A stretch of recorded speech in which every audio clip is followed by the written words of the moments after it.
Wow, what a game. Welcome in, everybody. Post-game live. Ole Miss beats Mississippi State in the first iteration of the Egg Bowl of basketball at the Pavilion in Oxford. My name is Michael Borky. Glad that you guys are with me. Thank you for being here so late. It is almost 10 o'clock on a Tuesday night. And so however many of you are here, I am thankful for each and every one of you for listening and watching and being a part. So we're reacting to that game, an incredible basketball game. And let's talk about it. Leave comments in the chat. If you're watching after the live is over, that's okay still. Please leave comments. I would love for you to do that. Like the video, subscribe to the channel if you haven't already, and let's get into it. What a game that was, and what an environment that was. And I think it was Stefan from the Clarion Ledger that pointed this out, or maybe it was Robbie Falk. But either way, the atmospheres that we've had here in this state in basketball, you had a sold-out women's crowd in Starkville last night. The Auburn game for Mississippi State was a great environment and a big win. And then you had a record crowd for Ole Miss tonight in the Pavilion. It was, I'm watching through the television, obviously. I'm not there at the game. And you could feel it through the TV. And I was texting with a couple of people that were there, and they described it as unlike anything that they have seen at an Ole Miss basketball game, maybe ever. I mean, it was one of those environments, and you just, I don't know about you, everybody's different, to each their own, but there is nothing quite like meaningful basketball where you've got team throwing a punch and then it getting countered, and punch, counter punch, punch, counter punch. And that's what that game was. 86-82, the final score. Shot making was great. Costly turnovers were there. You had some guys that, haven't usually filled up the stat sheets for their teams at certain points this year. You had a handful of big threes made, like Davis, for example, made a couple of threes. You had Moore made a couple, and Hubbard was really good in the first half for State. And for Ole Miss, the usual suspects were good. Murray was excellent. More on him in a second. Morrell was really, really good. But you get 18 points on 6 of 8 shooting and 4 of 5 threes from TJ Caldwell. It really does not get much better than the basketball that we just watched. Rivalry game, two teams that have real, actual, things on the line here aside from the rivalry. I mean, these are two teams that they showed the graphic on TV. These are two teams that are tournament teams. If the season were to end today, it doesn't, but still, there were stakes. The environment was unbelievable.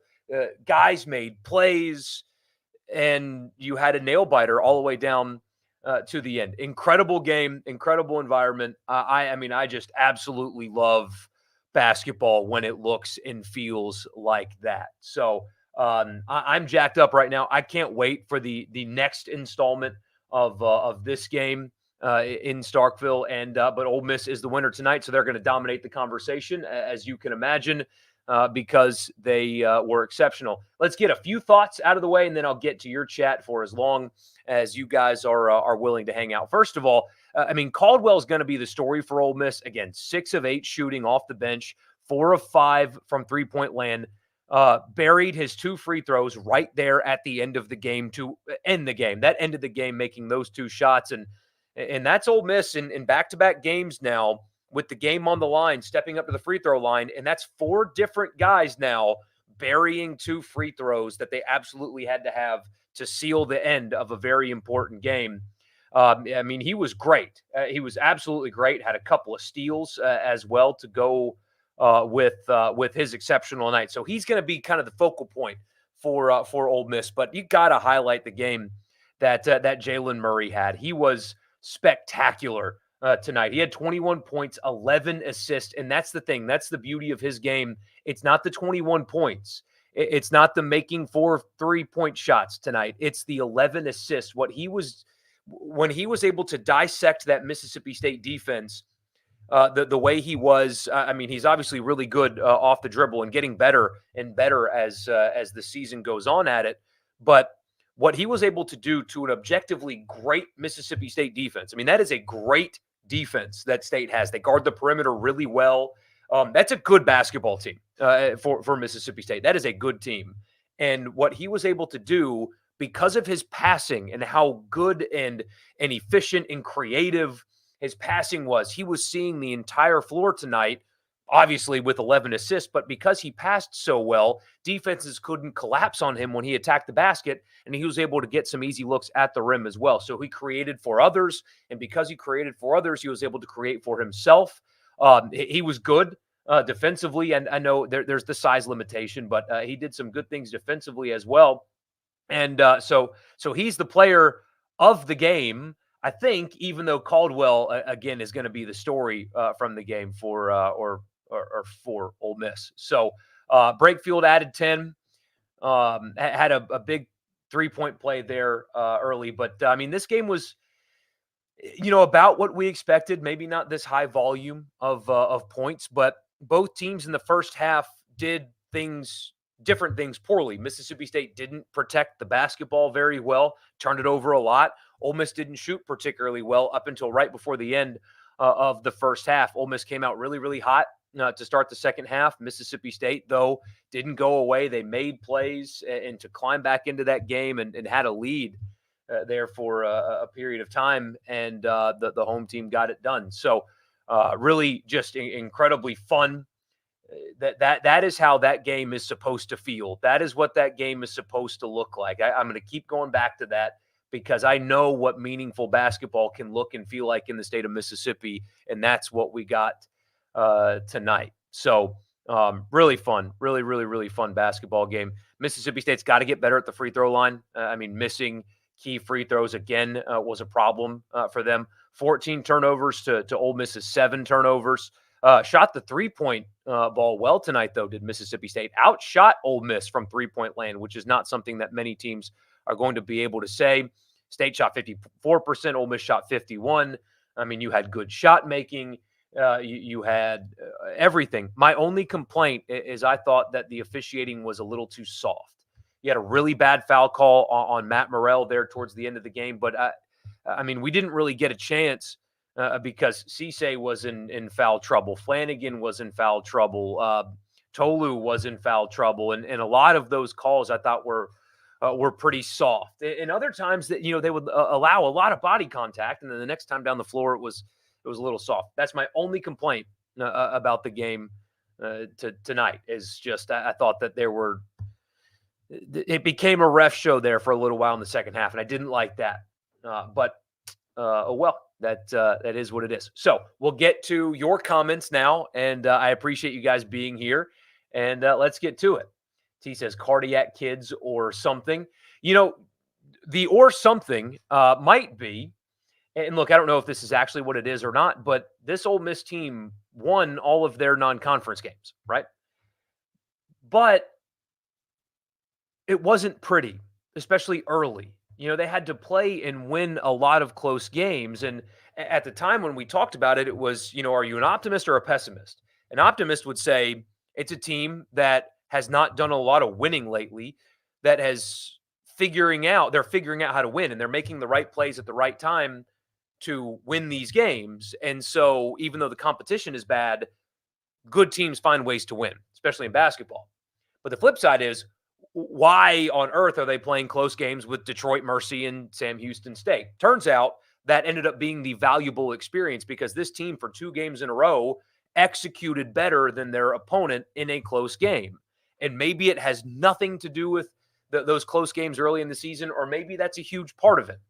But obviously they're well coached. Murray's been good, more than good, and all of those things are true. But I can't help but wonder if gaining that experience, playing those close games against bad teams and the better teams that they played. I mean, UCF was close, Memphis was close, and then Sam Houston, Detroit Mercy, on and on and on. They are very comfortable, it seems, when the pressure is the greatest on them. We talk about the free throws that they made late. They executed tonight just like they did on Saturday night. Maybe there's something to that. Bo just gives a hottie toddy. We get a damn, what an atmosphere. Yeah, record crowd. Look, I mean, there's been a challenge. Chris Beard has challenged fans throughout the season. He hasn't been really harsh, but he has talked about environments and building fan bases and stuff like that. And what he got was a fan base that responded. It's a weeknight. It's hard to get to games on a weeknight. We have that discussion. And tonight they had a record crowd. And the atmosphere was fitting for what the team has deserved to this point. And then Saturday is going to be the same. Chase, a State fan, says the other team has 3 people have the fairy tale game of their lives. Not much you can do about it. Chalk it and move on. Officially a basketball school. Love is gone. Looks so good. I do like that they are implementing that around all the other sports. I think that's good for the environment. Somebody says, man, I cannot wait for the rematch. Me either. That is going to be, it's going to be great.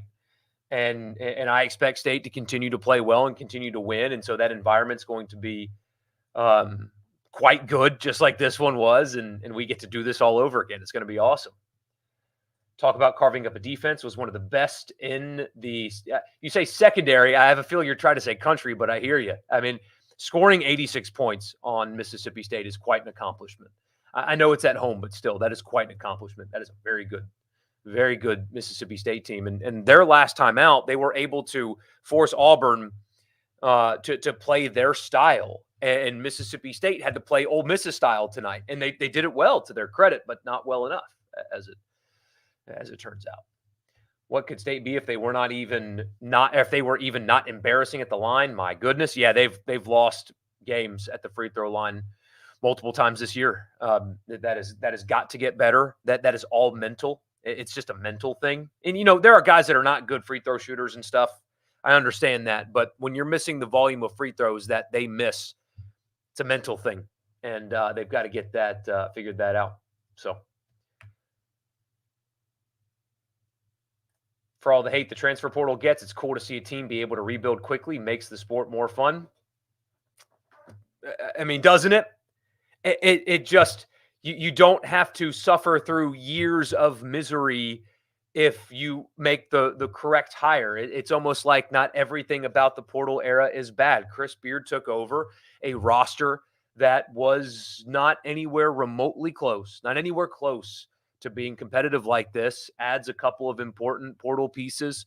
Flanagan's very important to this team. Obviously, Murray's exceptional. Cisse, Sharp, and all of those guys that they've added.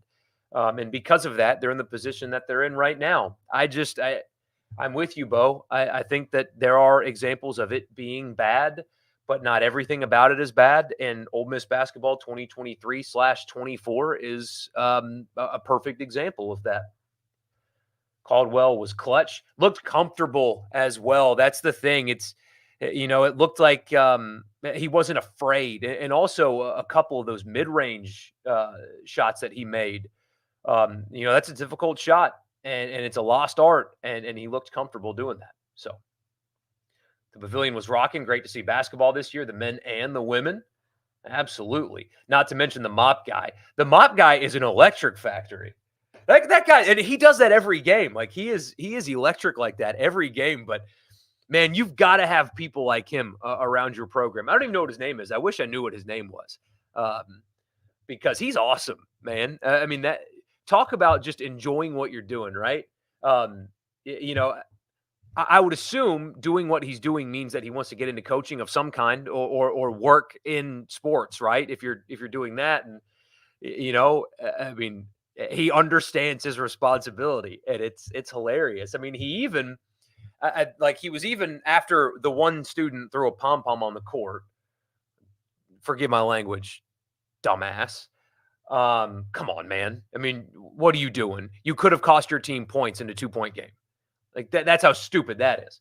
But I mean, even he was like, hey, like going up to students like, hey, no, don't do it. Like he understood the responsibility. Love it.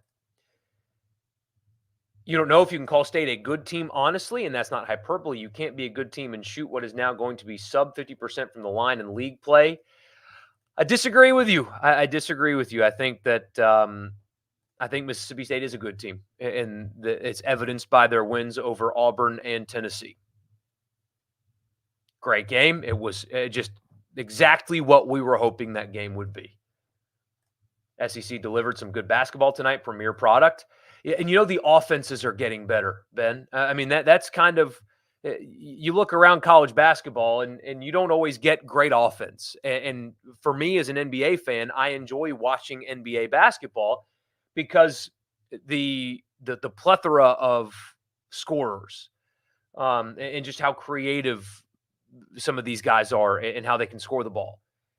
You don't get that obviously as much in college, but you have a lot of great offense right now in the SEC, and that does make the game more enjoyable to watch. It just does. And you had two teams that played really good offense tonight, and it made it more fun. I'd rather 86-82 than 56-52. I'll tell you that much. Great game for the Rebels. We have a bunch of good young men willing to listen to their coach. And that, you want to talk about execution late in games. It's a mental thing. That means the team itself is mentally strong, but it means they're really well coached. They are very, very well prepared to execute in those spots of the game. You know what I mean? And so it's one thing to be mentally tough, like the players themselves seem to be in those spots, but you also have to understand what to do and know what you're doing and know how to execute in those spots. And that is a direct um, result of really, really, really good coaching. He is especially really calm in tight spots. You can see his demeanor. I mean, that timeout right there at the end in a 2-point game in that environment against a rival in such an important game. And he's just like, it's like a casual timeout in a November game against Tulsa, that demeanor clearly resonates with his team for sure. State is a good team. It's on the road. Ole Miss will likely lose at the hump. Basketball teams this year have struggled on the road much more than usual. We get a well. How about them Rebels? They don't even miss free throws. Well, yeah. Who was that, by the way? I'm already forgetting. Was that Matthews? Yeah, I think it was Matthews, right? That missed both of those free throws. I felt bad for him, honestly, on that second one. I mean, airballing, missing those free throws bad. Just that sucks. You hope he can bounce back from that because that was a tough watch there for a little while. Kyle, the manager. Okay, so his name is Kyle. Kyle's the man. Love that guy. Evening, JP. Glad to see you for a game that was destined to be high 50s, low 60s at tip-off. 80 points for both teams. You spent worse Tuesday nights in the garage. Fun game. Absolutely. In most cases, a lack of history in a sport is not a good thing, but it's cool that we could be watching the beginning of the best era in Ole Miss basketball ever. Absolutely. And you know what an atmosphere like tonight can prove to their coach is that you can build a basketball culture at a place that is a not even non-traditional, that has never been a basketball school in any way. I mean, one Sweet 16, right? Isn't that the only appearance they've ever had in the Sweet 16 is just one? I should know that. Forgive me for not knowing that off the top of my head, but there's no basketball history to speak of at Ole Miss. There's no real NBA presence to speak of at Ole Miss, but as we talk about all the time with football, the only thing that matters is what you are today. What are you right now? Can you invest as a fan base, both putting your butt in a seat and also via collective? Can you make yourselves become about basketball? Auburn's done it. Other schools around the country have done it. Tonight for Ole Miss was a really good start to show that, hey, basketball can be a part of the culture. The students are clearly very bought into basketball. They have been for years now.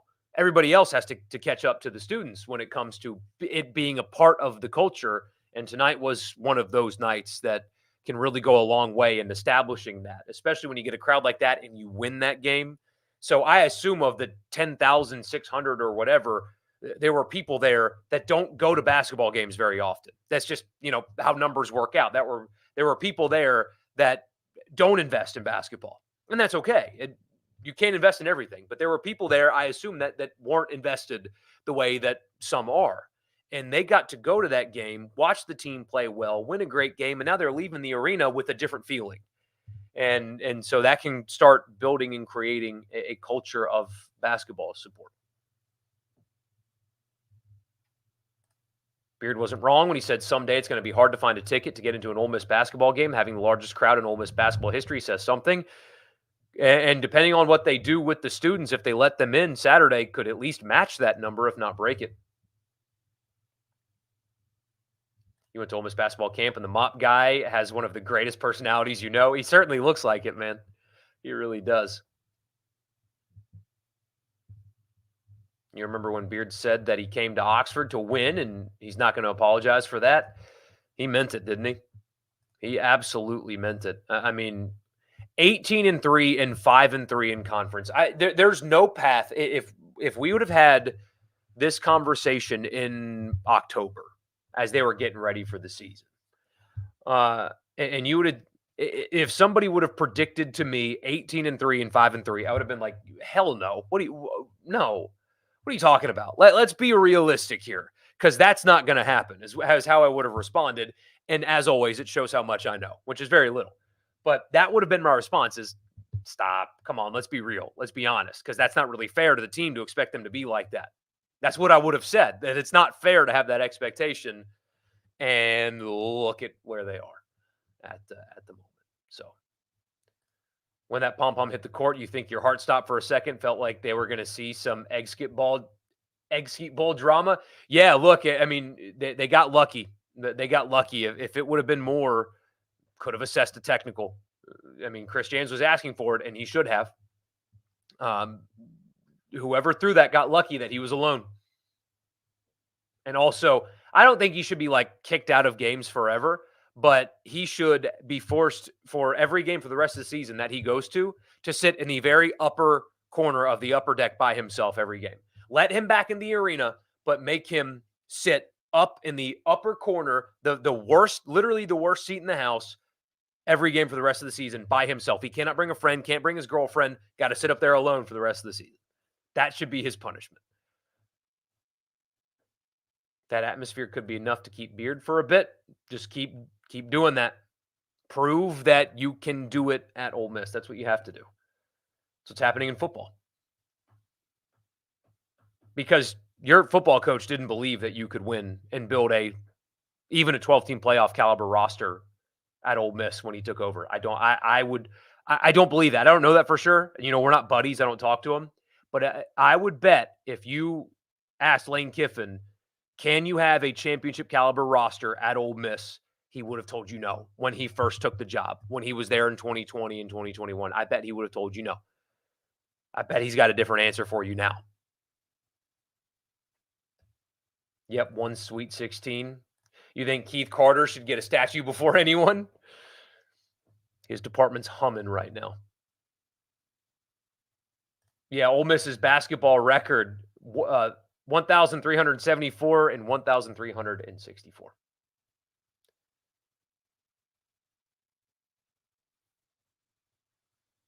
Most important player on the team is Morrell or Juju Murray. I think it's Murray. I do. I think that Murray is the, frankly, by far the most valuable player on this team because the way he is comfortable distributing the basketball. He sees the floor so well. I mean, multiple times tonight, he made passes that just, it's like, how did he know? Or how did he see that? Or, I mean, sees the floor well, breaks it down, is comfortable with the ball in his hands in clutch situations. That is the best player on the team for sure. And then you saw, I don't know if it was his youth or what, but Hubbard was really hot in the first half. I mean, he was excellent in the first half and did kind of disappear in the second half. And those are the kind of growing pains that he'll go through as a young player. But got to give him a shout out as well, because Josh Hubbard is going to be a star. He is absolutely going to be a star in the SEC. He already kind of is one. Quick and decisive, overcomes his size with his athleticism. He's going to be great. He is absolutely going to be great. He was fun to watch, especially in the first half. So yeah. Now it's time to beat Auburn. Oh man, that one's going to. I mean, and it's not a free shot considering what is on Ole Miss's schedule next week, but that should be a really loose team after what happened tonight. extra day off. Environment's going to be unbelievable. You were around when Ole Miss went to the conference championship in the early 80s, haven't been this optimistic since. Currently, it is obvious that you have a coach that can, at Ole Miss, make deep NCAA tournament runs. May not happen this year, but for as long as he is the coach at Ole Miss, you can have that optimism, that expectation to make the tournament and win games in said tournament. He's that good. What do I think the team's ceiling is this season? Ooh, that's a good question. Making the tournament and winning a game. That's tough because the tournament's all about matchups, right? I mean, you could theoretically get matched up with two teams that are great for you and almost can make the Sweet 16, right? Or you can get a terrible matchup in round one and get beat by 15, you know? But, it's I think it's a tournament team. I think they will make the tournament, and they are certainly capable with the right matchup of winning a game or two in the tournament. Juju's for sure the MVP of the team, does not work without him. Keith Carter has made 3 incredible hires with Kiffin Beard and Coach Yo. Well, he inherited Coach Yo, but that's okay. And he obviously is not afraid to take on some blowback. The man knows how to pick them, apparently. Handled Mike Bianco's contract very, very well as well. Yeah, he's killing it at the moment. This team is a lot better at getting the and one. Yeah, Matt Morrell had a really good shot fake there as well. But yeah, they're a smart basketball team. They are a very smart basketball team. Is Ole Miss right now? Yeah, 21-11 tonight was Murray. Josh Hubbard is a dude. Wish Ole Miss would have gotten him. They had him, and then Kermit got fired. But look, I mean, you know, they had to do it. It sucks. I mean, that's the downside to this era is, guys can leave and stuff, and that's okay. But I don't blame Hubbard for asking out of his LOI. He went to Ole Miss to play for Kermit Davis, and Kermit Davis wasn't there anymore. I certainly understand it. But yeah, he's special. He is absolutely special. This is an NCAA tournament team, no doubt. Could say the same for State. Yeah, State's early schedule is really helping them. Their metrics are good. Now they've got a losing conference record. They're 2 games now below 500 in SEC play. So they've got to stack some wins, but they've had a really difficult early conference schedule. I mean, they've already been to Rupp. They had to go to Florida. So they had to go to South Carolina, which is now one of the best teams in the SEC, clearly, after their win against Tennessee tonight. So State's had a really difficult early schedule. The metrics really, really like them. I think if they just get to 500 in league play, they're in. Maybe they can sneak into a play-in with 8 because the metrics are so good. But why is Arkansas so bad this year? They have the talent not to suck. Not continuity. Chemistry. Clearly, they have chemistry issues. What's up, man? Such a great game, electric atmosphere. Not going to be able to sleep for a while. It is one of those games where you just kind of stay up and just like scroll through Twitter and watch highlights until you can find a way to fall asleep after midnight and kind of drag rear end tomorrow morning. But yeah, Coach Yo, she was right there. And the thing with Funkies after their game and stuff, she's done well after that slip up for sure, because that was a slip up, and she's done well since for sure. Haven't been this excited for Ole Miss basketball since Dick Vitale called them beating Kentucky. Josanne Darby, who took over that game, ended up coaching you in high school. How about that? Do I think Kermit watched the game? Absolutely. I would be surprised if he didn't. Is it fair to say that Beard is a better coach than Kermit, or did he bring in better talent? Not to make this a pile on Kermit thing, but Chris Beard is one of the 5 to 10 and 10s being conservative best coaches in America. Truly. Won 30 games at Little Rock, took Texas Tech to the national championship game. So it's not even really fair to Kermit to compare him to Beard just because Beard is in the upper echelon of coaches in the sport. He's up there that high. And clearly you're seeing that right now. I mean, the team, he did a good job of bringing in some portal additions to this roster, but this team is extremely well coached. They're extremely well coached. A lesser coach, good coaches wouldn't have this team sitting at 18-3 right now.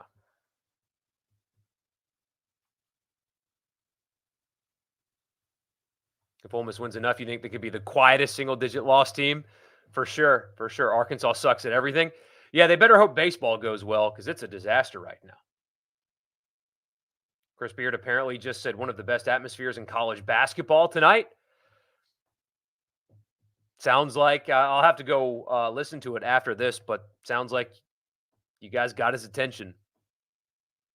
It's important. That is important. When was the last time this time of year we weren't talking about baseball? Well, State last year. So for me anyway. So I know you're asking a different question, but for me in our show and work, we talk basketball all the way up through the tournament, obviously last year. But for Ole Miss, it's been since 2019. It's been that long. It's been since 2019. So maybe Chris Beard is the dude he is. He absolutely is. There's just no other way around it. He's elite. He's just simply elite.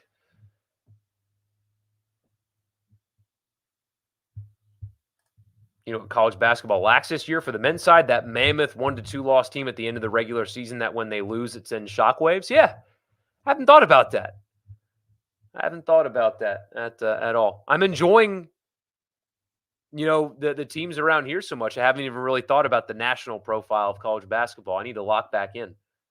So, anyway, it is late. It is very late. We've gone past a half hour. So please like the video and subscribe if you guys haven't already. We'll be back on Thursday night live stream, back on schedule. So Thursday, 8 o'clock, Sunday, 8 o'clock, we are back on schedule.